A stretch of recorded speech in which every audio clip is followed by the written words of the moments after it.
കല്യാണി തന്റെ മകളുടെ കൂടെ പോവുകയാണ് മകളുടെ വീട്ടിലേക്ക്. പക്ഷേ ഈ കല്യാണിക്ക് ആ ചുമച്ച് കൊണ്ട് നടന്ന പപ്പുവിനെ മറക്കാനാവാത്തത് കൊണ്ട് തന്നെ അവള് കണ്ണുള്ളിലേക്ക് തിരിച്ചു പൊട്ടിക്കുകയാണ് അദ്ദേഹത്തിനെ കാണാനായിട്ട്.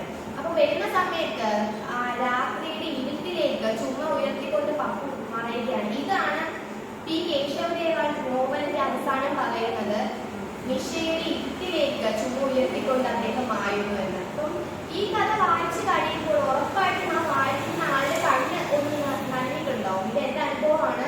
വായിച്ചു കഴിയുമ്പോൾ ഉറപ്പായിട്ടും നമ്മുടെ മനസ്സൊന്ന് സങ്കടപ്പെടുന്ന ഒരു നിമിഷമായിരുന്നു.